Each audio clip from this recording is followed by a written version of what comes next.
connect a region of over 600 million bridges between our lands.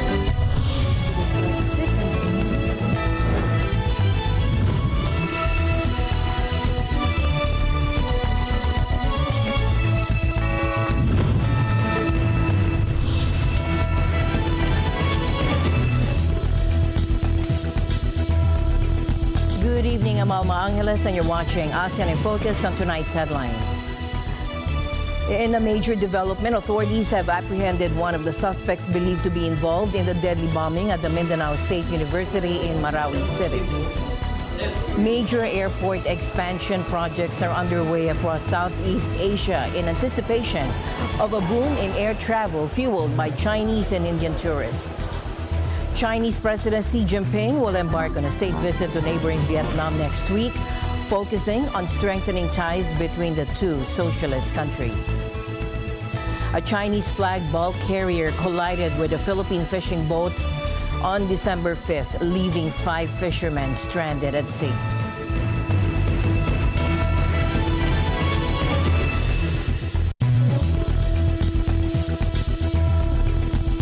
In a major development, authorities have apprehended one of the suspects believed to be involved in the deadly bombing at the Mindanao State University in Marawi City. According to Colonel Cerces Trinidad, Chief of the Armed Forces of the Philippines Public Affairs Office, the suspect was identified as Jafar Gamos Sultan, alias Jaf Kurot. Sultan is alleged to have collaborated with another individual known as Omar, who witnesses identified as the one who planted the improvised explosive device, or IED, at the Dimaporo Gymnasium during a Catholic Mass on December 3rd. The blast tragically claimed the lives of at least 4 individuals and injured scores of others. Sultan's arrest stemmed from an intelligence report and witness accounts leading to a successful operation by Task Force Marawi in Barangay Dulay proper.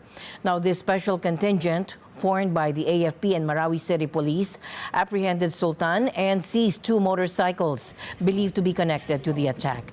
While Sultan's affiliation with any specific terror group remains unclear, the capture of this key suspect represents a significant step forward in the investigation. Authorities are still actively searching for the remaining accomplice, Omar, and urge anyone with information to come forward. 2 Chinese warships have made a first-ever visit to a Cambodian naval base that has long raised concerns in Washington about Beijing's growing influence in the region. The Cambodian Defense Ministry confirmed today that Chinese-funded work to expand the Ream base near the port city of Sihanoukville is nearing completion. Defense Minister Tay Sey-ha said he visited the 2 Chinese warships docked at the base on Sunday ahead of planned joint training exercises with the Cambodian Navy. Neither Cambodian nor Chinese officials have provided details about the vessels, the purpose of their visit, or the duration of their stay. However, a sign on one of the warships identified it as belonging to the Chinese Navy. The visit comes shortly after a trip to Phnom Penh by the Vice Chairman of China's Central Military Commission, General He Weidong, who met with Prime Minister Han Manet. Cambodia has long maintained close ties with China, and the newly expanded Ream base has sparked anxieties in the U.S. about China's efforts to establish a network of naval and military outposts around the world. Satellite imagery published in July showed that a 363-meter pier had been built at the base, prompting denials from Cambodian officials that it was intended to berth aircraft carriers. Chinese President Xi Jinping will embark on a state visit to neighboring Vietnam next week, focusing on strengthening ties between the 2 socialist countries. The visit, scheduled for Tuesday and Wednesday, follows an invitation from Vietnam's top leaders Nguyen Phu Trong and Vo Van Tong. This year has seen frequent interactions, and China and Vietnam are both socialist countries committed to advancing development of the 2 countries. The cooperation between China and Vietnam serves the interests of the 2 sides and is also conducive to world peace, stability, and prosperity. During the visit, General Secretary Xi Jinping will hold talks, respectively, with General Secretary of the Communist Party of Vietnam Central Committee Ram, State President Vo, and meet with Prime Minister Pham and Chairman of the National Assembly Vong. President Xi Jinping will meet with Vietnam's top leadership to discuss elevating bilateral relations to a new level.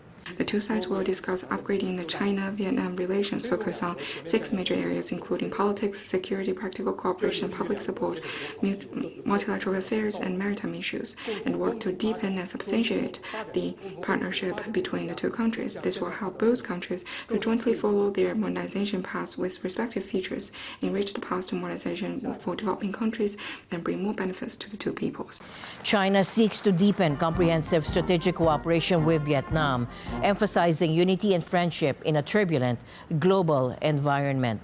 And this visit comes after Chinese Foreign Minister Wang Yi's trip to Vietnam earlier this month, where he highlighted the shared ideals and future of the two nations. While Vietnam and China share socialist ties, historic tensions and territorial disputes in the South China Sea remain a sensitive area. A Chinese-flagged bulk carrier collided with a Philippine fishing boat on December 5th, leaving 5 fishermen stranded at sea.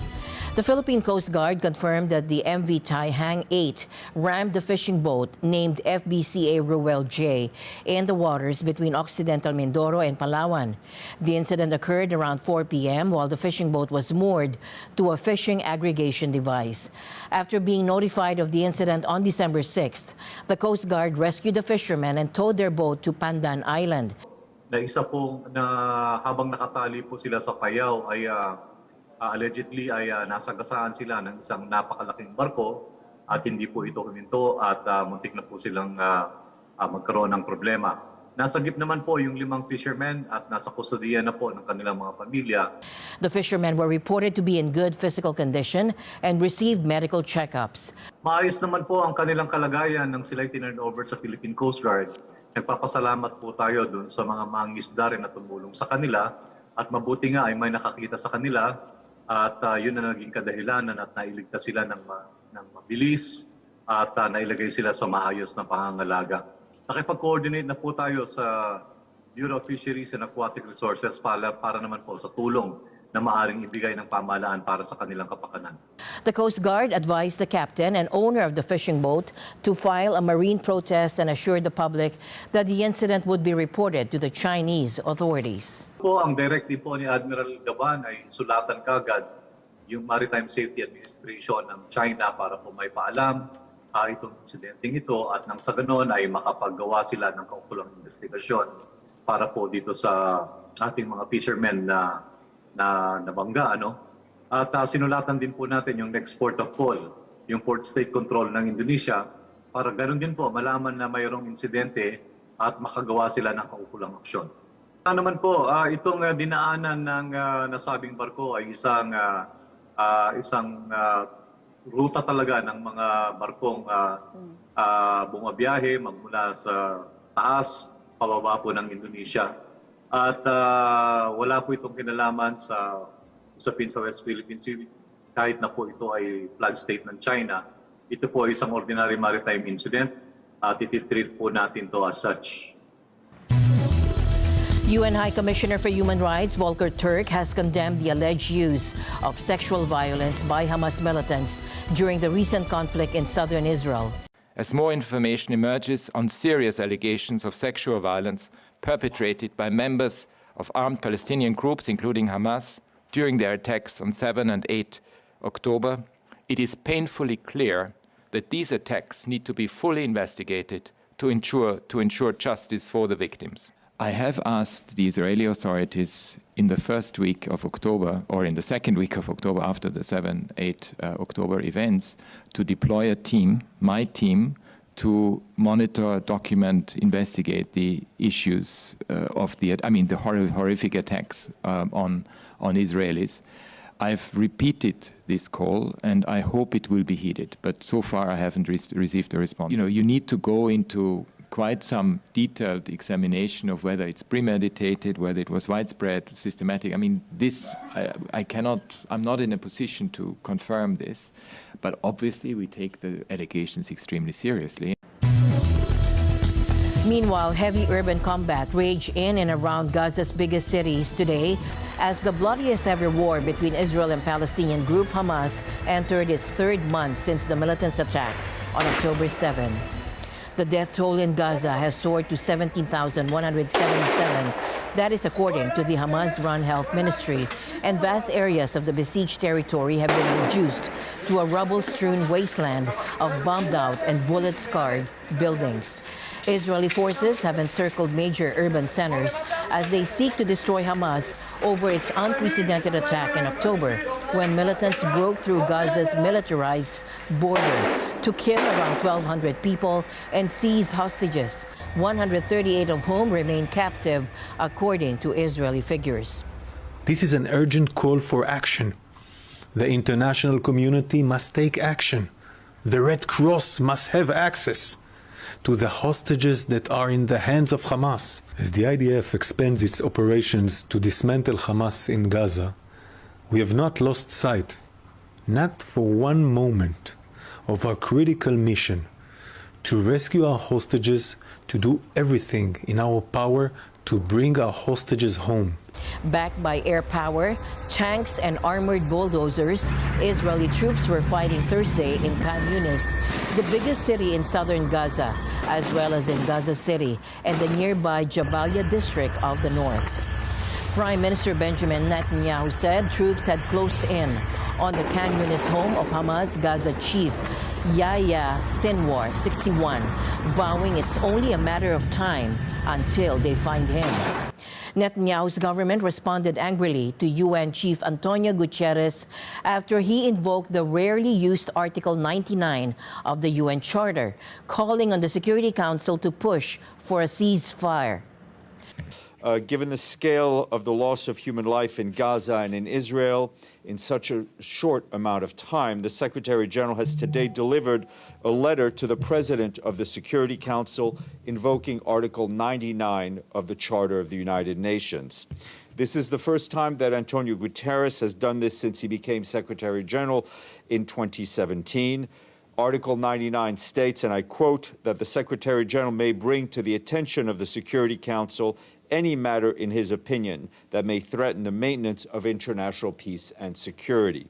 In the letter, which has been shared with you, the Secretary General urges the members of the Security Council to press to avert a humanitarian catastrophe, and he appeals for a humanitarian ceasefire to be declared.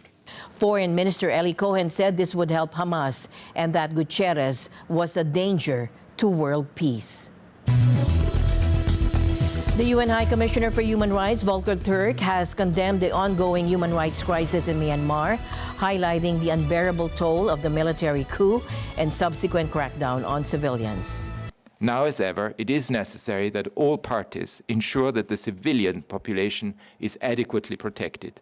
There must be intensified efforts by the international community for an end to the violence and the peaceful restoration of an inclusive and representative government. Citing credible reports, Mr. Turk stated that military forces have killed over 4,232 civilians since the February 2021 coup. Turk further expressed concern for the unresolved plight of Rohingya Muslims, noting the lack of safe and sustainable return, which continues to force many to risk their lives on perilous sea journeys. At their first in-person summit in over 4 years, EU leaders held a constructive meeting with Chinese counterparts, raising concerns over trade imbalances, Taiwan and Russia. On trade imbalance, EU President Ursula von der Leyen secured agreement from President Xi Jinping on the need to address the yawning trade imbalance between the EU and China. And I'm glad that we agreed with President Xi that trade should be balanced between the two of us. Of course, we also discussed the approach of de-risk, not decouple. If you just look at the last 2 years, the trade deficit has doubled, and this is a matter of great concern for a lot of Europeans. Such imbalances are just unsustainable. The root causes are well known, and we discussed them. They range from a lack of market access of European companies to the Chinese market, to preferential treatment of domestic Chinese companies, and overcapacities in the Chinese production. On Taiwan and South China Sea, EU leaders expressed concern about growing tensions in the Taiwan Strait and the South China Sea, emphasizing their opposition to unilateral changes to the status quo. Peace and stability are important everywhere, including here in Asia. And you are concerned about the growing tensions in the Taiwan Strait and the South China Sea. We are opposed to any unilateral attempt to change the status quo by force or coercion. And the EU maintains its One China policy. I trust that China is fully aware of the serious consequences of any escalation in this region. EU leaders called on China to be more assertive in condemning the war in Ukraine and supporting the UN Charter. We have been clear since the beginning of the war that how China will position itself vis-à-vis the Russian aggression towards Ukraine, this will define also our relationship EU-China. Integrity, we would like China to be more assertive. We appreciate what they have said on the nuclear threats. This is an important step in the right direction, but we would like China to be clear in supporting the UN Charter and in condemning this war launched by Russia against Ukraine. While the summit yielded no major breakthroughs, it served as an opportunity for the EU to address its concerns with China directly and encourage cooperation on key issues. Major airport expansion projects are underway across Southeast Asia in anticipation of a boom in air travel fueled by Chinese and Indian tourists. So Southeast Asia seems to be the spot whereby it's going to be the probably one of the center of the universe in the future, right? Thailand, Cambodia, and Vietnam are leading the charge with new terminals, runways, and even a completely new airport in Cambodia. However, uncertainties remain regarding the timing and scale of the predicted travel boom, and concerns about the environmental impact of this expansion exist. Bangkok's Suvarnabhumi Airport recently opened a new terminal and is building a third runway. Plans are in place for a new terminal at Don Mueang Airport, expanded capacity in Chiang Mai, and further growth in Phuket. A new airline, Really Cool Airlines, is set to launch next year, offering flights between Bangkok and Japan. You have to be crazy in the aviation business in the first place, right, if you're not institutional. Well, it's a lot of money. It has been quite grueling, in fact, in terms of trying to raise the funds, right? CEO Pati Sarasin expressed concerns about the economic climate and the potential impact of travel on climate change. You know, in any business, right, there are some points you're going to say, why am I doing this, right? Phnom Penh's new $1.5 billion airport is scheduled for completion in 2025, aiming to become a regional hub with 50 million passengers by 2050.